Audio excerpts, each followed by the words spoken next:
Hello everyone. आज के lecture में हम जो आईबीएस रहता है, IBS means irritable bowel syndrome. ये जो आईबीएस है ये क्या होता है, ये क्यों होता है और किन में जो ये आईबीएस जो है वो ज़्यादा दिखाई देता है, इसके बारे में देखेंगे। ये जो आईबीएस है वो एग्जैक्टली आपके आंत की बीमारी रहती है। आंत, जिसको हम छोटी आंत और बड़ी आंत बोलते हैं, इसमें जो लार्ज इंटेस्टाइन रहता है इसमें आईबीएस होने की ज़्यादा संभावना रहती है। तो ये जो इरिटेबल बॉवेल सिंड्रोम है, इसमें आपको पेट में दर्द होना या डायरिया होना, कॉन्स्टिपिकेशन होना, ऐसी जो चीज़ें हैं वो उसमें हो जाती है। तो जो आईबीएस रहता है वो वर्ल्ड के 10% पॉपुलेशन को अफेक्ट करता है, लेकिन बहुत सारे लोगों को ये भी मालूम नहीं होता कि उनको आईबीएस है करके। ये जो आईबीएस है वो ग्रुप ऑफ सिम्टम्स रहते हैं। उसमें आपके पेट में दर्द होना, पेट में गैस होना या आपका पेट फूल जाना, ऐसे जो डिसऑर्डर्स रहते हैं वो हो जाते हैं। और ये जो डिसऑर्डर है ये ऑल आपके डाइजेस्टिव सिस्टम से रिलेटेड रहते हैं। आईबीएस जो है वो अफेक्ट करता है आपके डाइजेस्टिव सिस्टम को, और आपके गैस्ट्रोइंटेस्टिनल डिसऑर्डर में आईबीएस जो है वो इम्पोर्टेंट रोल प्लेस करता है। अराउंड 10 to 15% जो पॉपुलेशन रहता है वो आईबीएस से अफेक्टेड रहता है, लेकिन 5 to 7% ही लोगों को ये जो आईबीएस है इसका डायग्नोसिस होता है। अदर जो है वो आपके जनरली आपके पेट में दर्द हो रहा है या पेट में क्रैम्प हो रहा है ऐसा समझ के उसको इग्नोर करते हैं। एग्जैक्टली कॉज क्या है आईबीएस का? बहुत सारी बीमारियों का एग्जैक्टली कॉज मालूम नहीं है। वैसा ही आपका जो आईबीएस है, इरिटेबल बॉवेल सिंड्रोम, क्यों आपके पेट में दर्द होता है, क्या होता है, क्यों क्रैम्पिंग आ जाता है, क्यों गैसेस फॉर्मेशन हो जाता है, ऐसा जो आईबीएस है वो उसका जो एग्जैक्ट रीजन है वो अभी तक मालूम नहीं। लेकिन ऐसा कहा जाता है कि आपकी जो गैस्ट्रिक मसल्स रहते हैं उनका बहुत ज्यादा कॉन्ट्रैक्शन होना, बहुत जोर से कॉन्ट्रैक्शन होना, इसकी वजह से आपके पेट में दर्द होता होगा, या बहुत कम कॉन्ट्रैक्शन होना, इसकी वजह से आपको कॉन्स्टिपिकेशन होता होगा, ऐसा कंसिडर किया जाता है। जो विसरल हाइपर सेंसिटिविटी बोलते हैं, इसमें जो आपके आईबीएस में नर्व जो है वो इम्पोर्टेंट रोल प्लेस करती है। नर्व्स जो ब्रेन को जाती है, आपके पेट से आपके नर्व जो है वो ब्रेन को जाती है, और ये जो नर्व्स है वो ज़्यादा सेंसिटिव रहती है और वो भी इसमें अफेक्ट होती होगी, ऐसा कंसिडर किया जाता है। मीन्स आपके पेट और आपका ब्रेन, इसका कोऑर्डिनेशन का मिसमैचिंग होने की वजह से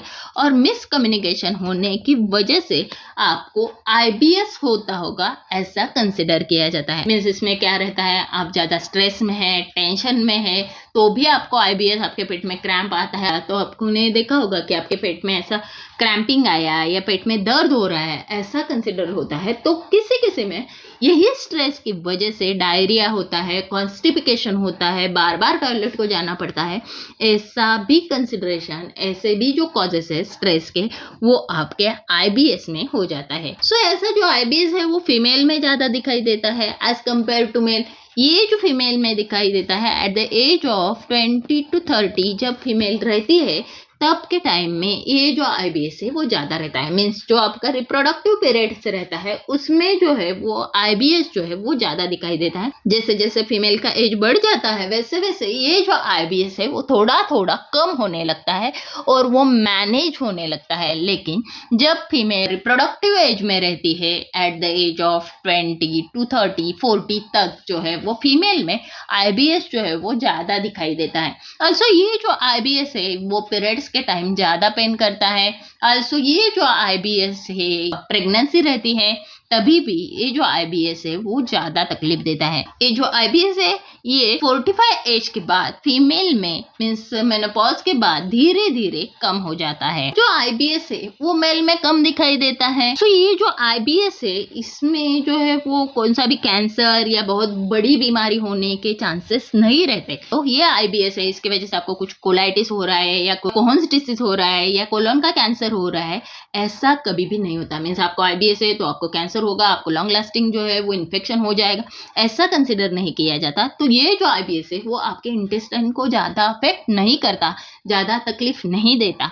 सिर्फ इसमें पेन जो है वो ज़्यादा रहता है, किसी किसी में बहुत ज़्यादा पेन रहता है, किसी किसी में बहुत कम पेन होता है।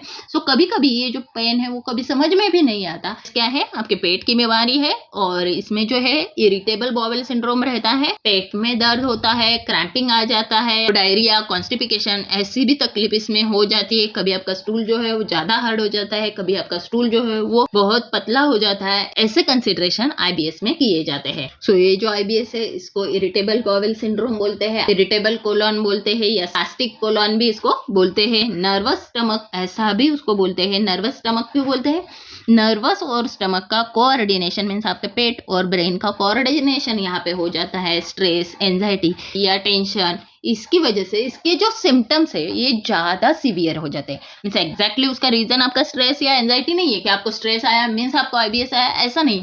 आईबीएस रहेगा तो आपका जो स्ट्रेस है वो ज़्यादा बढ़ जाता है, मीन्स आईबीएस की वजह से आपका स्ट्रेस बढ़ता है और स्ट्रेस की वजह से आपका आईबीएस जो है वो बढ़ जाता है। इसको क्या क्या बोलते हैं? इरिटेबल बॉयल बोलते हैं, इरिटेबल कोलन बोलते हैं, स्प्लास्टिक कोलन बोलते हैं और नर्वस स्टमक बोलते हैं। सो ये जो आईबीएस है इस पे कुछ कुछ मेडिसिन जो है वो वर्क कर रही है। किसी किसी में ये जो आईबीएस है 1 डे हो जाता है, किसी किसी में बहुत दिन रहता है, या किसी किसी में महीने में 2-3 बार हो जाता है, या किसी किसी को लॉन्ग लास्टिंग रहता है। ऐसे अलग अलग एक्सपीरियंस ये जो आईबीएस है उसमें रहते हैं। सो ये जो आईबीएस है उसके टाइप्स हो जाते हैं, मीन्स कैसा आपका स्टूल है इसके ऊपर ये जो आईबीएस है उसके टाइप्स रहते हैं। तो आईबीएस विथ कॉन्स्टिपिकेशन मीन्स आपके जो स्टूल है वो हार्ड और लंपी हो जाती है, इसको आईबीएस विथ कॉन्स्टिपिकेशन मीन्स IBS-C बोलते हैं।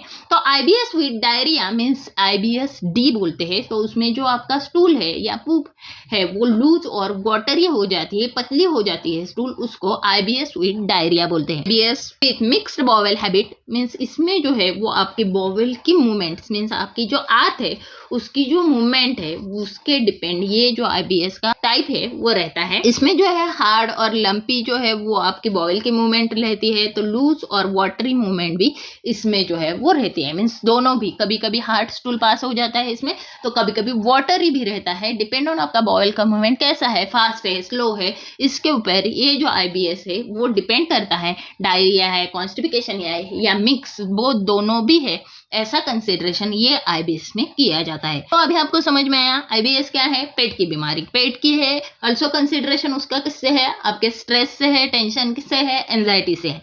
सो इसमें जो सिम्टम्स रहेंगे तो क्या हो जाएगा, आपके पेट में दर्द होता है, क्रैम्प आ जाता है, देन आपका जो लोअर एब्डोमिनल पार्ट है उसमें पेन हो जाता है, ब्लोटिंग हो जाता है, गैसेस फॉर्मेशन होती है, जो आपके बॉवेल्स की मूवमेंट है मीन्स आंत की जो मूवमेंट है वो हार्डर होती है, तो कभी कभी लूजर होती है, दोनों भी होती है। एकदम फास्ट भी हो जाता है आपका जो बॉयल का मूवमेंट है, आपकी जो आंत है उसका जो मूवमेंट रहता है, जो खाना खाया है उसको आगे ढकलने का काम करते हैं, उसमें कभी कभी ये जो बॉयल मूवमेंट है वो बहुत फास्ट होती है, तो कभी कभी स्लो हो जाता है। तो इसमें जो है वो डायरिया, कॉन्स्टिपिकेशन या अल्टरनेट, एक दिन डायरिया हो जाता है, एक दिन कॉन्स्टिपिकेशन, ऐसा भी हो जाता है और एक्सेस गैसेस फॉर्मेशन भी इसमें हो जाते हैं। ऑल्सो जो म्यूकस या स्टिकी जैसा पू आपका रहता है या स्टूल जो है वो आपका व्हाइटिश कलर का हो जाता है। तो क्या क्या सिम्टम्स रहेंगे? कॉन्स्टिपिकेशन रहेगा, कोलन में पेन रहेगा, पेट में पेन रहेगा, गैसेस रहेंगे, ब्लोटिंग रहेगा, पेट में दर्द रहेगा या म्यूकस जो है वो स्टूल में पास आउट हो जाएगा और आपका जो स्टूल है वो व्हाइटिश कलर का रहेगा। तो कभी कभी आपको कॉन्स्टिपिकेशन तो कभी कभी आपको डायरिया का तकलीफ इसमें हो जाता है।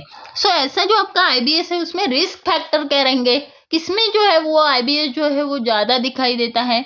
सो जो टीनेजर्स रहते हैं, टीनेजर्स से 40 ईयर तक जो फीमेल्स रहते हैं उनमें ये जो आईबीएस है वो ज़्यादा दिखाई देता है। अल्सो आपके फैमिली में किसी को तो है, प्रीवियस आपके मदर को है, फादर को है या ब्रदर को है, तो भी आपको आईबीएस होने के चांसेस है। तो फैमिली हिस्ट्री जो है वो इम्पोर्टेंट रोल प्लेस करती है आईबीएस में। इमोशनल स्ट्रेस, टेंशन, एंजाइटी, इसकी वजह से भी आईबीएस जो है वो हो जाता है। तो कभी कभी आपके खाने में जो चेंजेस रहते हैं, मीन्स आप ये फूड खा नहीं सकते, ये आपके बॉडी को मालूम है, फिर भी आप खा रहे हैं, तो भी आपको आईबीएस होने की चांसेस रहते हैं।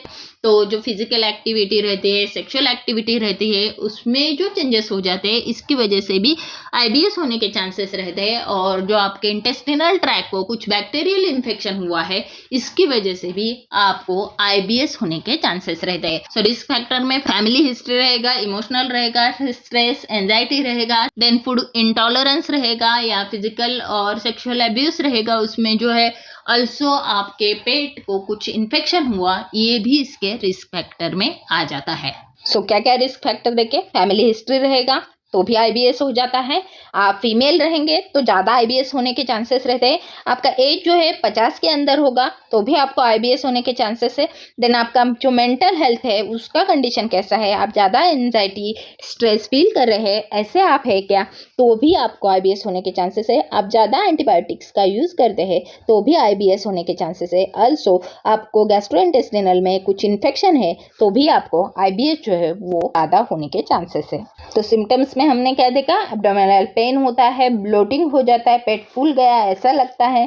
देन कॉन्स्टिपिकेशन, पेट साफ नहीं होता, डायरिया, ज़्यादा पेट साफ हो जाता है या लूज स्टूल हो जाता है, आप गैसेज ज़्यादा छोड़ते हैं, नोशिया रहता है, हेडेक रहता है, बैक पेन रहता है, एपेटाइट आपका जो है वो कम हो जाता है, भूख लगना आपका कम हो जाता है। तो ये जो आपका आईबीएस है वो डायग्नोस कैसे हो जाता है, ऐसा कुछ भी ऐसी टेस्ट नहीं है कि उसमें आईबीएस जो है वो डिटेक्ट हो जाता है और समझ में आता है कि ये जो पेशेंट है इसको आईबीएस है। कुछ टेस्ट रहती तो आपके जो पॉपुलेशन में 10% ऑफ पीपल को है, फिर भी हमको कितने मालूम है, 5 to 7% लोगों को मालूम है, क्योंकि इसका एग्जैक्ट जो टेस्ट है कि ऐसा ऐसा आया तो इसको आईबीएस है, ऐसा कंफर्म जो टेस्ट है वो नहीं रहता। में जो फिजिकल एग्जामिनेशन रहता है, मेडिकल हिस्ट्री रहता है, इसके ऊपर ये जो आईबीएस है या नहीं ऐसा कंसिडर किया जाता है। मीन्स आपके बॉल मूवमेंट कैसे है, आपका स्टूल कैसा है, ये सब आपको डॉक्टर पूछते हैं। आपके जो स्टूल में क्या चेंजेस आ रहे हैं, आपका पेट साफ हो रहा है या गैसेस हो रहे हैं, ये जो तकलीफ है वो आपको कब होती है, आप ज़्यादा स्ट्रेस लेते हैं तब हो जाती है क्या, आपका जो लाइफ है वो ज़्यादा स्ट्रेसफुल है क्या, फियर में आपको ज़्यादा डायरिया हो जाता है क्या, ऐसे जो कंसिडरेशन है, ऐसी जो फिजिकल एग्जामिनेशन है, इसके बाद ही डायग्नोस हो जाता है कि आपको जो है वो आईबीएस है या नहीं। आईबीएस रहेगा तो उसमें मेडिसिन कैसे लेंगे, तो सबसे पहले ये जो है वो एंटी डिप्रेसेंट मेडिसिन लिए जाते हैं। अभी एंटी डिप्रेशन क्यों, क्योंकि आपको एंजाइटी, स्ट्रेस या आपको टेंशन की वजह से ये जो एब्डोमिनल पेन है होता है, ऐसा कंसिडर किया जाता है। और ऐसे इसमें आपको एंटी डिप्रेशन जो ड्रग्स है या मेडिसिन है इसका यूज़ किया जाता है। ऑल्सो आपको डायरिया, कॉन्स्टिपिकेशन होता है और एब्डोमिनल पेन होता है, उसके जो मेडिसिन है वो भी दिए जाते हैं। और जो प्रोबायोटिक्स रहते हैं कि जो गुड बैक्टीरिया आपके डाइजेशन के लिए कुछ बैक्टीरियाज रहते हैं, वो गुड बैक्टीरिया जो इम्प्रूव करते हैं आपके डाइजेस्टिव सिस्टम को, वैसे भी बैक्टीरिया मीन्स जिनको प्रोबायोटिक्स बोलते हैं उनका भी यूज आपके ट्रीटमेंट में किया जाता है। कभी कभी क्या होता है कि ये आईबीएस है लेकिन कभी कभी आपको कुछ कैंसर रहेगा या कुछ अदर भी बीमारी रहेगी, ये है या नहीं इसके लिए अदर भी टेस्ट जो है वो किए जाते हैं। इसकी वजह से कंफर्मेशन होता है कि नहीं इसमें कैंसर नहीं है या इसमें जो है वो टीबी नहीं है, ये कंफर्मेशन करने के लिए अदर टेस्ट किए जाते हैं और उसमें समझ में आता है कि ये पेशेंट को ये अदर डिसीजेस नहीं है, इसका मतलब ये पेशेंट को आईबीएस रहेगा। तो ऐसा जो आईबीएस है वो हर एक पेशेंट के लिए अलग अलग ट्रीटमेंट ऐसा कंसिडर किया जाता है। मीन्स क्या, आपने गेहूं का खाया तो आपको तकलीफ हो रहा है, तो आईबीएस के ट्रीटमेंट में क्या रहेगा, आप गेहूं नहीं खाएंगे, आगे से आप गेहूं का कुछ भी नहीं खाएंगे। या आपने मैदे का खाया तो आपको ज़्यादा तकलीफ हो रही तो आप मैदा अवॉइड करेंगे। मीन्स आईबीएस के ट्रीटमेंट में आपको डायरी मेंटेन करना बहुत ज़रूरी है। और ये जो डायरी है उसमें आप लिखेंगे कि आपको कब ज़्यादा तकलीफ हुई, आपने क्या खाया था, आपने बैंगन खाया था क्या, इसकी वजह से आपको उस दिन ज़्यादा तकलीफ हुई क्या, आपने चीज़ी प्रोडक्ट खाए थे क्या, आपने दूध का ज़्यादा सेवन किया था क्या। ऐसे कंसिडरेशन में आपको डायरी मेंटेन करना पड़ता है। और ऐसे ही ऐसे जो फूड्स है जिसको आपको खाने के बाद तकलीफ होती है वैसे फूड अवॉइड करने चाहिए। ऐसा जो स्टेप्स है वो आपके आईबीएस के ट्रीटमेंट में बहुत इंपॉर्टेंट रोल प्लेस करता है। सो ऐसे जो आपका आईबीएस है या इरिटेबल बाउल सिंड्रोम है या इरिटेबल कोलन है, इसमें जो है वो आपको कॉन्स्टिपिकेशन रहेगा, डायरिया रहेगा या आपको हेमोराइड्स मीन्स आपको जो है ब्लड जो है वो भी आपके स्टूल से पास आउट होगा। ऐसे जो है वो कॉम्प्लिकेशन हो जाते हैं। मीन्स ये जो कॉम्प्लिकेशन है वो आपकी जो लाइफ है उसको डिस्टर्ब करते हैं। मीन्स क्वालिटी ऑफ लाइफ आपकी जो है वो बहुत पुअर हो जाती है, खराब हो जाती है। आप ज़्यादा सोशल नहीं रहते, आपको जो है वो डर लगता है कि आप बाहर जाने के बाद आपको आईबीएस हो जाएगा या कुछ प्रॉब्लम्स हो जाएंगे। इसकी वजह से आपका क्वालिटी ऑफ लाइफ जो है वो आप बाकी के लोगों से बाजू रहने में प्रेफर करते हैं। सो आपका जो क्वालिटी ऑफ लाइफ है वो चेंज हो जाता है। सो जो मूड डिसऑर्डर से रहते हैं इसकी वजह से जो है आपका मूड भी बहुत चेंज हो जाता है। आप ज़्यादा डिप्रेशन में जाने के चांसेस रहते हैं, एंजाइटी आप ज़्यादा फील कर सकते हैं। सो ऐसे जो कंडीशंस है, ऐसे जो कॉम्प्लिकेशंस है उसमें हो जाते हैं। बहुत ज़्यादा ऐसा कुछ मेजर कॉम्प्लिकेशन नहीं रहता कि आपको कैंसर हो जाता है या अदर कुछ ऐसा नहीं, लेकिन आपका जो डेली लाइफ है उसको अफेक्ट करता है। नहीं, मेरे को कॉन्स्टिपेशन है, मेरे को डायरिया हो रहा है, तो मैं इधर नहीं जाऊं, मैं ऐसा नहीं करूं, ऐसा जो है ये आपके क्वालिटी ऑफ लाइफ को जो है वो खराब करने के चांसेस है। तो कॉजेस क्या देखे हमने, जो डाइट है, आप खाना कैसा खाते हैं इसके ऊपर आईबीएस डिपेंड रहेगा। जो आपको खाना नहीं खाना है वो भी खा रहे हैं तो भी आपको जो है वो आईबीएस हो जाएगा। देन जो आपके मेंटल कंडीशन है ये भी प्रॉपर होनी चाहिए, और आपके पेट में कुछ इन्फेक्शन रहेगा इसकी वजह से भी आपको जो है वो आईबीएस होने के चांसेस है। जो आप इमोशनल स्ट्रेस लेते हैं, आपने ज़्यादा स्ट्रेस ले रहे हैं, एंजाइटी है, टेंशन है, इसकी वजह से भी आपको जो है वो आईबीएस होने के चांसेस है। ऑल्सो जीआई मोटर प्रॉब्लम, जिसमें बोलते हैं कि आपके जो जीआई ट्रैक है वहां से जो नर्व ब्रेन को जाती है उसमें जब दिक्कत आ जाती है तो भी आपको जो है वो आईबीएस या इरिटेबल बाउल सिंड्रोम होने की चांसेस रहते हैं। तो ऐसा जो करेक्शन है, मीन्स यहाँ पे एक नॉर्मल कोलन रहता है और ये जो कोलन है या बॉवेल है ये यहाँ पे दब गया, तो दबने के बाद क्या हो जाता है, आपका जो स्टूल है वो ज्यादा बाहर पास नहीं होता, या ये बहुत लूज हो गया तो ये जो आपका स्टूल है वो लूज ही हो जाता है।